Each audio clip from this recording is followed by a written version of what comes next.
محترم قارئین، ناظرین اور سامعین دستک، آج ہم آپ کی ملاقات اس سلسلے کے پہلے مہمان جناب شاہ عبدالعزیز صاحب سے کراتے ہیں، جو ہمارے ضلع کے سب سے نڈر اور مخلص سیاستدان سمجھے جاتے ہیں۔ جی شاہ صاحب، ویلکم، آپ کو سلام پیش کرتے ہیں۔ اس کے بعد آپ سے ہم گزارش کرتے ہیں کہ ملکی سیاسی حالات بالخصوص ہمارے اپنے ڈویژن اور ضلع کے حوالے سے آپ جو قارئین دستک کے نظر کرنا چاہتے ہیں وہ ہمیں فرمائیں۔ بسم اللہ الرحمن الرحیم۔ سب سے پہلے تو میں دستک کے ایک چیف ایڈیٹر کی حیثیت ہے آپ کی اور آپ کی پورے ٹیم کے شکر گزار ہیں کہ آپ لوگوں نے ضلع کرک کی سیاست میں بالخصوص اور جنوبی اضلاع کی سیاست میں بالعموم ہمیشہ ایک اہم کردار ادا کیا ہے، ایک اہم رول پلے کیا ہے۔ خصوصاً قومی مسائل آپ نے جس خوبصورت انداز میں اجاگر کیے ہیں اور وقتاً فوقتاً آپ نے جس انداز میں ان کی نشاندہی کی ہے، عوام کو کے سامنے رکھ دیا ہے اور منتخب نمائندے کو ایک قسم کا نشاندہی کی ہے، گائیڈ لائن دیا ہے، میں آپ لوگوں کا مشکور ہوں، ممنون ہوں کہ صحافت میں دستک کا ایک نام ہے۔ دستک کی ٹیم کا میں شکر گزار ہوں کہ اس نے اس ضلع پر، ضلع کے عوام پر، خصوصاً ان ناظرین پر جو اس وقت کرک میں نہیں ہیں، جو ہمارے اور آپ کے بھائی ہیں، دوست ہیں، ہمارے قوم کے ہیں اور ہمارے مسافر بھائی ہیں، دبئی میں، آلین میں، انگلینڈ میں، مختلف ممالک میں، آپ نے تمام دوستوں اور بھائیوں اور خٹکنامے پر خصوصاً دستک اور دستک کی ٹیم نے ان پر ایک قسم کا احسان کیا ہے۔ میں آپ کے اس کوششوں کو اپریشیٹ کرتا ہوں اور مشکور ہوں اور دعاگو ہوں کہ اللہ تعالیٰ آپ کی اس ہمت کو، اللہ تعالیٰ آپ کی اس جانوان مردی کو، اللہ تعالیٰ آپ کو مزید حوصلہ دے، آپ کو استقامت دے، اور حق کی خاطر آپ لوگوں نے جب بھی قلم اٹھایا ہے، اللہ تعالیٰ ہمیشہ آپ اس کلمی جہاد کو قائم و دائم رکھے، جاری و سارے رکھے۔ جس طرح آپ نے سوال کیا کہ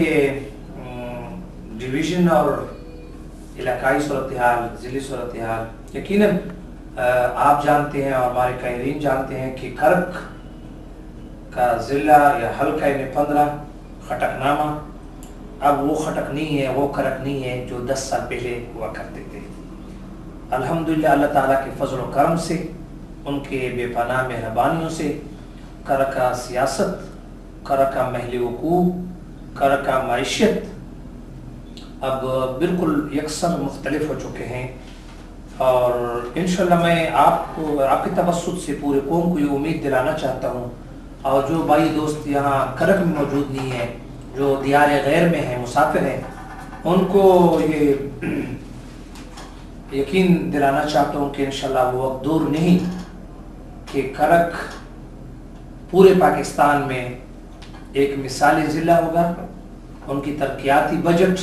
پورے پاکستان کے لیے ایک مثال ہوگا، اور کرک کی ترقی اور خٹکنامہ اس غریب مٹی، انشاءاللہ میں سمجھتا ہوں کہ یہ اگر پاکستان میں کوئی ایسا نام ہو، جس طرح لوگ لڑکانہ کو یاد کرتے ہیں، آج کل لوگ ملتان کو یاد کرتے ہیں، بعض لوگ مردان کو یاد کرتے ہیں، میں سمجھتا ہوں کہ انشاءاللہ اگر اللہ تعالیٰ کے فضل و کرم اسی طرح جاری ہو اور قوم کی تعاون اور قوم کی اتحاد و اتفاق اور جرت موجود ہو قوم میں، اور آپ لوگوں کی میڈیا اور پریس کی تعاون جاری ہو، کیونکہ اس وقت دنیا میں میڈیا اور پریس کا ایک بہت بڑا رول ہوتا ہے، جو مسائل کو اجاگر کرتے ہیں اور بر وقت نشاندہی کرتے ہیں، تو میں سمجھتا ہوں کہ انشاءاللہ باہر کے ہمارے بھائی اور دوست، کرک کے اپنے لوگ، خٹکنامے کے لوگ انشاءاللہ اس مٹی پر فخر کریں گے، اس غریب دھرتی پر فخر کریں گے، انشاءاللہ کرک اس مثال،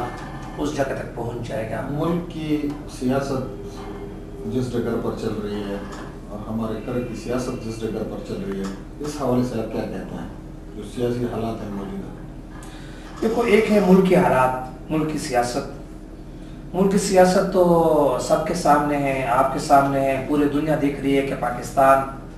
اس وقت ایک یتیم ہے۔ پاکستان اس وقت غلاموں اور دلالوں اور ایجنٹوں کے نرغے میں ہے۔ یہودی لابی، امریکی لابی، ناٹو اور ان کے اتحادی اس وقت وطن عزیز پاکستان کے ذرے ذرے پر میں سمجھتا ہوں کہ اپنے آپ کو قابض سمجھتے ہیں، حالانکہ ایسے ہے نہیں ہے، یہ ان لوگوں کا غلط فہمی ہے۔ الحمدللہ پاکستان میں ایسے لوگ موجود ہیں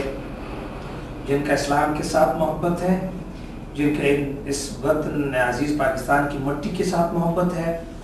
تو اس وقت پاکستان ایک غلام ہے، اور جتنے بھی کی پوسٹ ہیں، جتنے بھی بڑے بڑے کرسیوں پر جو لوگ بیٹھے ہیں،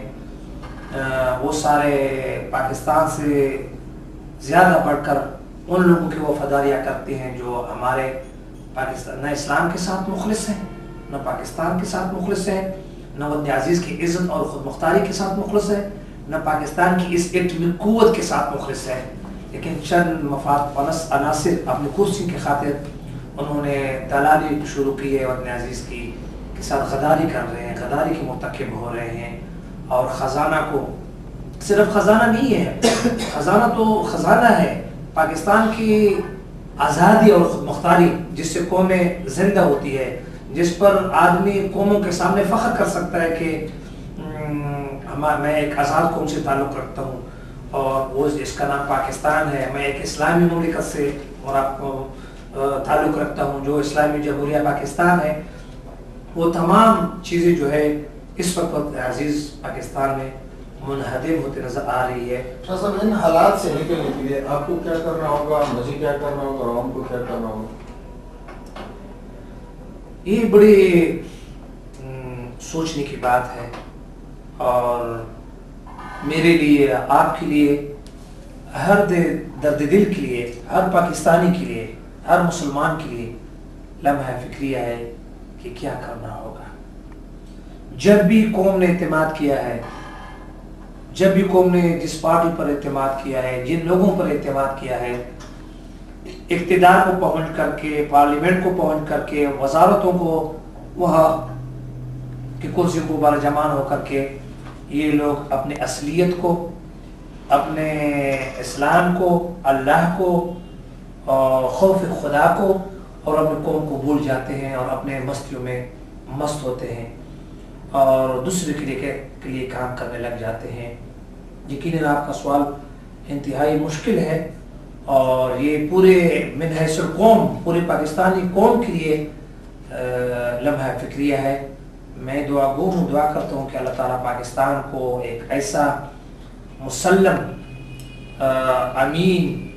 خوف خدا سے ڈرنے والے، خوف خدا رکھنے والے صالح قیادت پاکستان کو دے، تو انشاءاللہ یہ حالات بہت جلد بدل سکتے ہیں۔ آپ کیا سمجھتے ہیں کہ یہ موجودہ جو اقتدار کی ایوانوں میں بیٹھے ہوئے لوگ ہیں، یہ اس طرح ہے یا پہلے سے بھی یہ سلسلہ چلتا آ رہا ہے پاکستان میں؟ میں جتنا سمجھتا ہوں، جنرل ضیاء الحق